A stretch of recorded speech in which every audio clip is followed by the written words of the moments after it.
Hello everyone, my name is Shaunik. So today I'm going to talk about investments.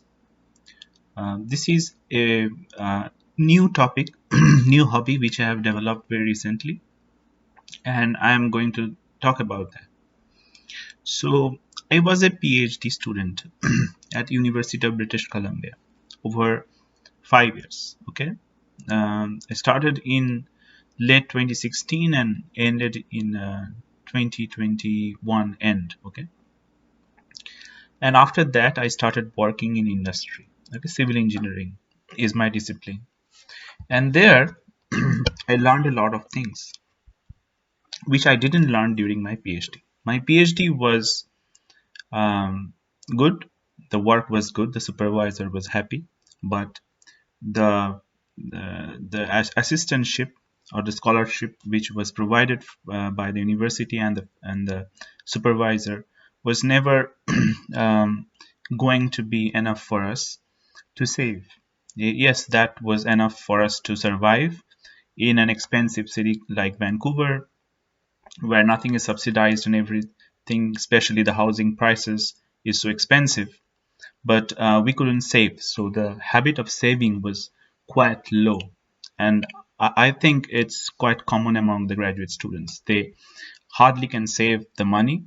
Most of the expenses goes into the housing and food and also transportation.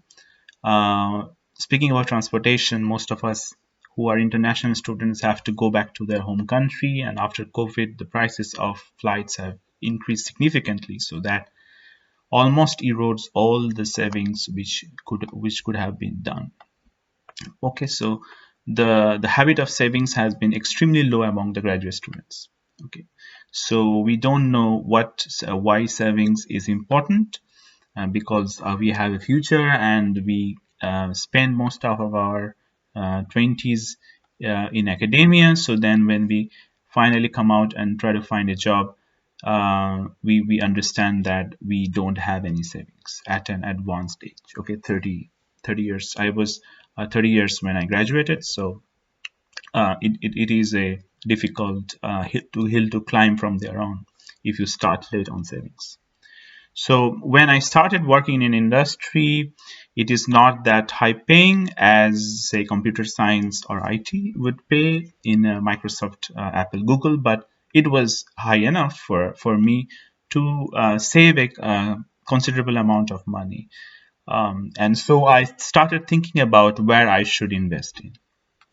Uh, so I found that the most important place where we can invest depends on our risk tolerance, like what level of risk we want to go. If it's very low, we have a certain choice. If it's going to be high, we have a certain choice. If we have medium risk tolerance, we have a certain choice. So for low risk tolerance, of course, we should keep our money in high interest savings accounts. For example, most of us during my PhD used to open bank accounts in Scotia, okay, or maybe TD or CIBC. These big banks have very low interest rates, maybe 0.1, 0.2%, okay, and the inflation over the last 5 years, maybe from say 2017 to 2022, is almost for 4%. Okay, now it has crossed 6.5%. So our money in a almost 0% savings account practically depreciates at around 3 to 4% every year. So you can understand what is going on. So we have to find out high interest savings accounts. And currently, what I found, see, I haven't really anyone have asked me, but I have tried to find out which accounts gives higher savings rates, and I found that EQ is a bank, and there are like other host of banks, maybe Concentra Bank, Neo, and then there might be Simply Financial and Van City, which is a cooperative based in Vancouver. They all kind of give high interest rates, maybe 2.5%, 3%. So that's almost like 20 times, 30 times higher than what you could have got in your student savings account after you join the university. So of course, if you have some money, it will grow faster. And as a student, you might think that that what is 2% interest, but if you have say 5,000 dollars, Canadian dollars in your bank account, 2% interest is $100, and for a student, $100 is almost, I think, 15 days of groceries. So you're missing on that. If you have kept that money in a Scotia savings account, you could have got just $10. So you can see that increase, tenfold increase in savings interest is important. Okay. And then there are GICs. So GIC is a guaranteed investment certificate. Those who are in India, we call them fixed deposits. So you keep them for a fixed amount of time. In Canada, you will see various rates of GICs. They're certainly higher than the savings account interest. Currently, what I have done is invested in EQ GIC account, which gives 5% interest. So that's they have kept some amount of money. It's locked for a year, but 5% interest is good. Sometimes it's not advisable to keep money in GICs, especially when the interest rates are low, maybe 2-3%, since it's much below inflation levels. But I found 5% interest to be quite good, especially because the investment involves close to none risks, because up to $100,000 of investment in GICs or savings accounts that qualify for CDIC guarantee of return from the government, so we are safe there. EQ is not a new bank. You will Google and find out it has been there for a while. It's a Toronto-based bank. It's good. Um, and what they do is basically they don't have that huge amount of infrastructure cost, operating cost on infrastructure. So what they do is they pass on the savings into the customers in form of interest. So they are online banks. They don't have a very good maybe ATM or the branch facilities, but they do have their own cards, and EQ Bank has a card now. Recently, they have announced that, and I have that card, and then you can have Neo or Simply. They also have cards, so you can use them, but they don't have their own banks, and many cases they don't require you don't require any transaction fees if you use those cards in those big banks. So that's a good advantage.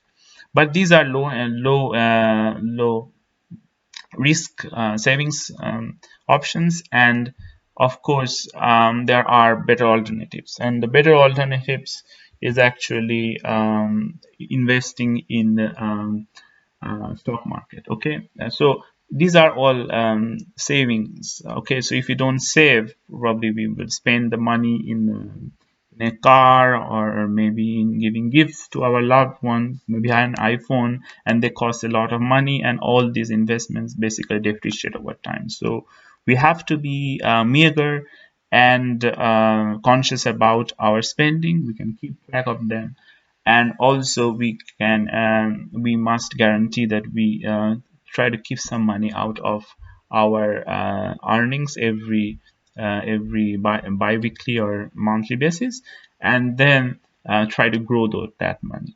So the another portion of investment is of course a long-term investment option, which is the stock market. So if you invest in stock market, there are several options.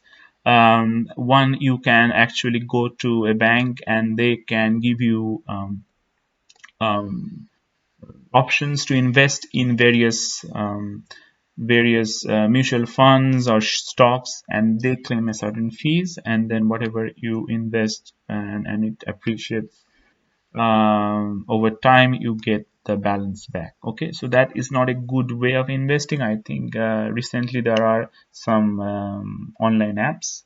In US it's different. In Canada, I can say that it's Wealthsimple, Questrade, etc., and they offer almost zero fees as online brokers, and you can invest your money and in Canadian and US markets.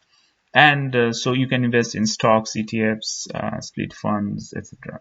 So there are two main sources of income from the stock market. One is stock appreciation. So if you invest in a stock, say a Google or Meta or Apple, the stock appreciates over time, maybe 2 3 years. You will see, of course, the stocks increase as the company invests, and they make more profits, they grow larger, and and in that way their share prices increases. So your share your shares which you have bought over years, they appreciate over time. The second is dividends. So that's the profit sharing. The company will give you a portion of their profit in terms of dividends, and there are a host of companies which gives large dividends, maybe as high as 7 8%, which are sustainable.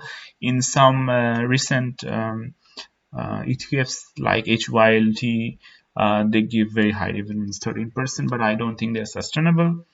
So in that case, you can understand that the stock market in general pays much more on your money than the very traditional and low risk investments like savings, high interest savings accounts, and GICs. So it's up to you where you want to invest. I'm not a financial advisor, I'm just sharing my experience there. So you can invest in either stocks or ETFs. There are split ETFs, there are covered call ETFs, there are different kinds of ETFs, terminologies. You can Google them and understand them.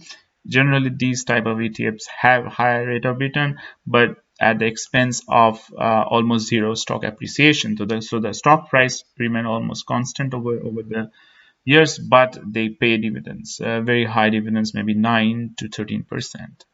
Then there are S&P 500 index ETFs, Dow Jones, etc. So they give you a kind of Fortune 500, the top 500 companies, and in trading in the US, public sector companies, and they average it out. And you can understand, if you average out 500 top companies, the risk level drastically reduces.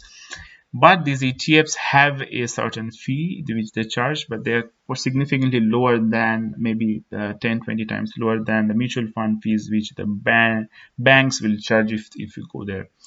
So Vanguard, S&P 500, for example, or BlackRock, iShares, they have very low fees, so you can invest there and with considerable low risk rate. And over time, over the last maybe 40 50 years, you will see that the graph shows almost 7 to 8% of growth of your money, of your capital invested. So that's a very good interest. You can find that nowhere in conventional banking deposits. Okay. So then what I want to talk about is that this is about growing your money. And if you want to grow this money, I think saving in a TFSA in Canada or Roth IRA in the US is a good option. IRA or Roth IRA in the US. So what you basically do is you keep the money which the company gives you as paycheck, and that's after the tax has been deducted. Okay, so the tax deducted income, you put it in a TFSA, which is tax-free savings account, and through that you invest in the stock market. Or maybe you can use a TFSA for your savings, or for GICs. Okay, and then what happens, whatever interest or dividends or stock appreciation you have over the year, you don't have to pay any tax on that. Okay, given that your limit of TFSA is there, so there is a high limit of TFSA which depends on when you have entered Canada or the US and what's your age. So with age it increases, and the more time you spend in Canada, that cap increases. So never go above that cap. That's important in terms of your capital invested. Then there is RRSP, so it's a retirement savings account. What you do, it's basically a tax deferred account. So if imagine you have $100,000 in your salary annually, and then you in your RRSP you keep say maybe 10% of it. Okay, and then what happens is that you are not taxed on 100,000, you are taxed on 90,000. It's the same can be applicable for if you deduct $20,000 per year into RSP, and then 80 you will be taxed on $80,000. So whenever you want to cash that money out, that time, whatever is your annual income, you will be taxed on that plus the amount you have RSP.